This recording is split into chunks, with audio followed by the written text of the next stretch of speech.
السلام عليكم ورحمة الله وبركاته.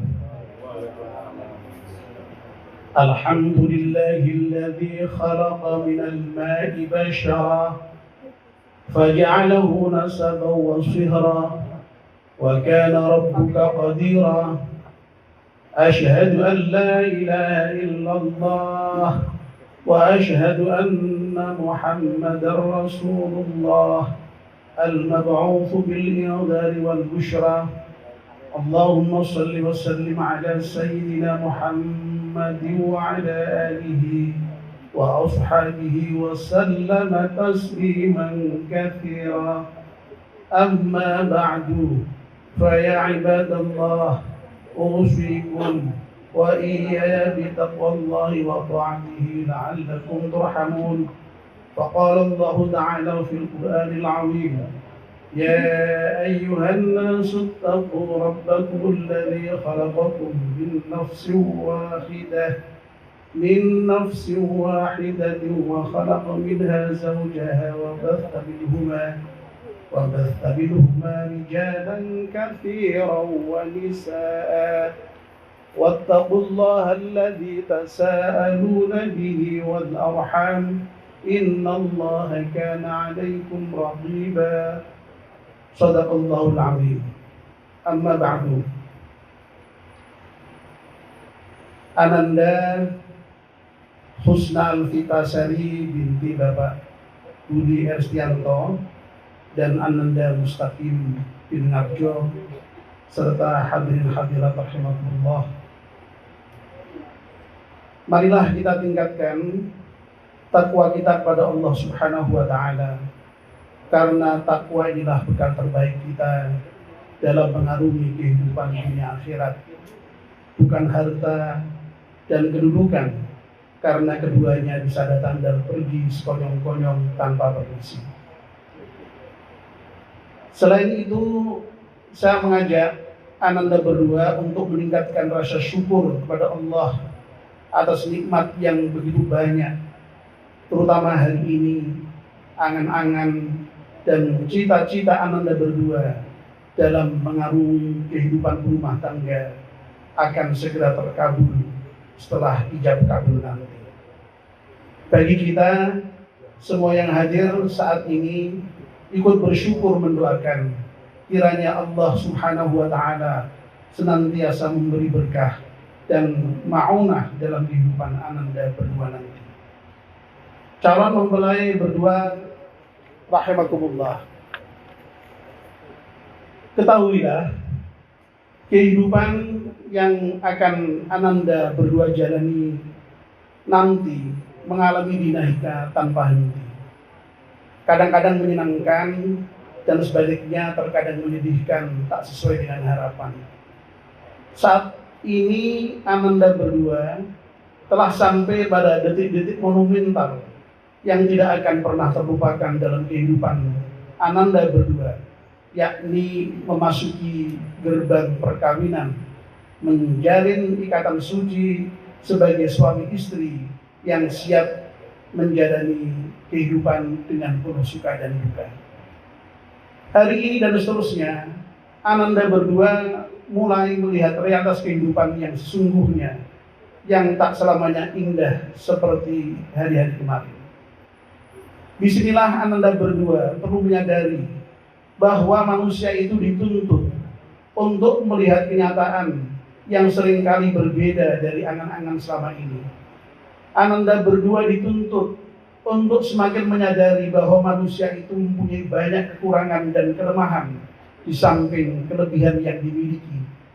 Betapapun pintarnya seseorang, pasti ada kekurangannya, dan betapapun kurangnya seseorang, pastilah ada kelebihannya.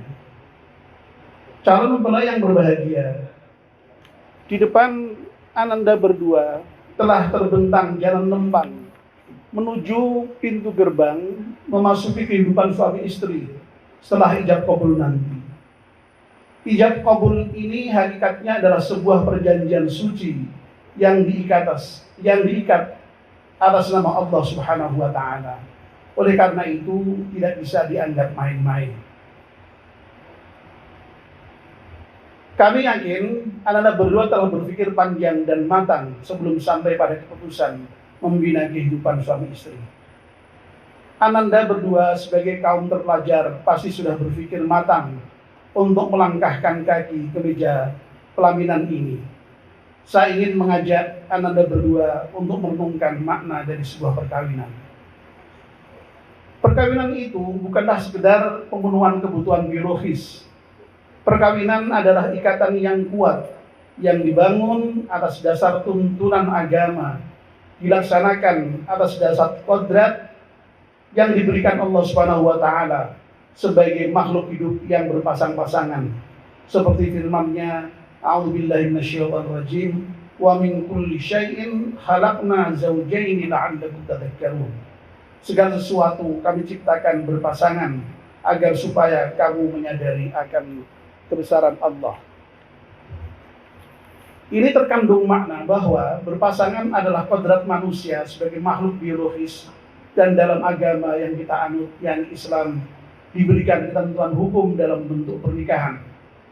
Dengan pernikahan itu akan menjadi sah segala hal yang sebelumnya dilarang.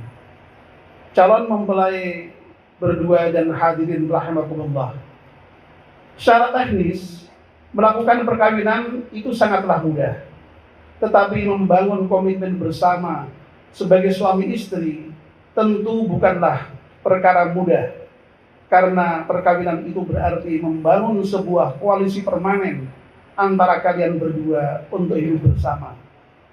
Kalian berdua tentu memiliki latar belakang, kecenderungan yang berbeda, di samping kesamaan dan kecocokan masing-masing. Disinilah Ananda berdua diuji untuk mampu menciptakan hubungan yang saling mengerti. Kita menjadi tahu kekurangan dan kelebihan masing-masing. Terimalah perbedaan itu sebagai kekuatan untuk saling menopang dan keindahan untuk mengarungi kehidupan bersama.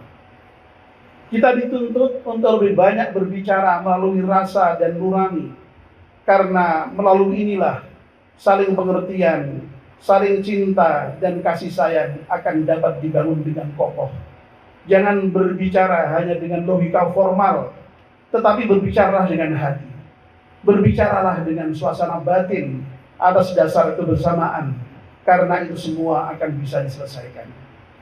Oleh karena itu, ingatlah ada kata kunci yang bisa menjadi bekal bagi Ananda. Yang pertama adalah cinta dan kasih sayang, mawaddah warahmah. Secara harfiah, istilah mawaddah artinya kosongnya jiwa kita dari pikiran buruk karena suasana batin dipengaruhi oleh rasa cinta. Kalau ada cinta, maka tak ada pikiran dan prasangka buruk kepada pasangan masing-masing. Disinilah mawaddah mengandung cinta yang dibarengi dengan kepercayaan yang tulus, sehingga dapat mengubur dalam-dalam apa yang menjadi kekurangan pasangan kita masing-masing. Jangan menjadi orang yang bangga dengan membuka aib suami atau istri di depan orang lain. Selain mawaddah, diperlukan juga rahmah atau kasih sayang. Rahmah adalah suasana batin yang dipenuhi dengan rasa kepedulian kepada orang lain. Sifat rahmah ini akan menghasilkan kesabaran, murah hati, dan semakin menumbuh kembangkan perhatian terhadap orang lain. Hasilnya akan menimbulkan sikap saling percaya dalam kehidupan berumah tangga. Mengapa Al-Quran menyebut dua kata, mawaddah dan rahmat, terkait dengan soal perkawinan? Karena betapapun hebatnya seseorang, pastilah ada kekurangannya, dan betapapun ia lemah, pasti ada kelebihannya. Istri betapapun cantiknya, pastilah ada kekurangannya. Suami betapapun tampan, betapapun pandai, pastilah ada kekurangannya juga. Janganlah memperuncing kekurangan, sebaliknya tutuplah kekurangan itu dengan menumbuh kembangkan sikap saling percaya. Hal ini dapat tercipta apabila perkawinan dilandasi oleh mawaddah warahmah. Menerima seorang apa adanya adalah bagian dari suksesnya membangun sebuah perkawinan. Tepatlah tamthil atau perumpamaan yang digambarkan oleh Al-Quran ketika menyatakan hunna libasun lakum wa antum libasun lahum. Istrimu adalah pakaianmu dan engkau adalah pakaian baginya. Inilah syarat supaya kita dapat menutupi kekurangan masing-masing. Kubur dalam-dalam kekurangan istrimu atau suamimu supaya rumah tangga menjadi sejuk, tak ada gosip dan kasak kusuk. Yang kedua adalah amanah. Istri adalah amanah yang tidak boleh disia-siakan dan diperlakukan sebagai benda mati oleh suami. Demikian pula suami juga amanah yang ada di pundak sang istri. Amanah atau kepercayaan ini bukan datang dari kehendak manusia semata, tetapi dari Allah Subhanahu wa Ta'ala. Lantaran bangunan pernikahan itu didasari oleh ikatan suci atas nama Allah. Dengan sifat amanah yang selalu dijaga di antara suami dan istri, akan tercipta bangunan pernikahan yang kokoh, yang tentu saja menjadi cita-cita Ananda berdua. Sebaliknya bangunan itu akan segera runtuh manakala tidak ada lagi amanah. Rumah tangga dipenuhi kecurigaan dan komunikasi tak jalan karena tidak ada saling menjaga amanah masing-masing. Ananda Afi dan Ananda Mustaqim, calon pengantin yang berbahagia, demikianlah tausiah yang bisa saya berikan kepada Ananda berdua. Semoga apa yang saya sampaikan bermanfaat bagi perjalanan yang akan Ananda berdua tempuh, yakni menuju kehidupan keluarga langgeng, bahagia, sakinah, mawaddah, warahmah, sebagaimana yang Ananda berdua cita-citakan. Kami, orang tua kalian, dan semua yang hadir di tempat ini yakin bahwa kalian telah melakukan pilihan dengan tepat dalam pernikahan ini. Dan kami yakin pula bahwa kalian telah bertekad untuk melaksanakan pesan-pesan Allah dan Rasul-Nya seperti yang telah diuraikan di atas. Karena itu, kami semua mendoakan untuk kalian, semoga Allah berkenan memberikan berkahnya dalam pernikahan ini dan rumah tangga kalian nanti. Amin ya Rabbal Alamin. Barakallahu li wa lakum fil Qur'anil azim wa nafa'ani wa iyyakum bima fihi min ayati wa dzikril hakim. Aqulu qawli hadza wa astaghfirullahal azim wastaghfiruhu innahu huwal ghafurur rahim. Mari kita bersama-sama istighfar. Astaghfirullahal azim alladzi la ilaha illa huwal hayyul qayyum wa atubu ilaihi. Astaghfirullahal azim alladzi la ilaha illa huwal hayyul qayyum wa atubu ilaihi. Astaghfirullahal azim alladzi la ilaha illa huwal hayyul qayyum wa atubu ilaihi. Dilanjutkan dengan syahadat. Asyhadu an la ilaha illallah wa asyhadu anna Muhammadar Rasulullah. Asyhadu an la ilaha illallah wa asyhadu anna Muhammadar Rasulullah. Asyhadu an la ilaha illallah wa asyhadu anna Muhammadar Rasulullah. Wassalamualaikum warahmatullahi wabarakatuh.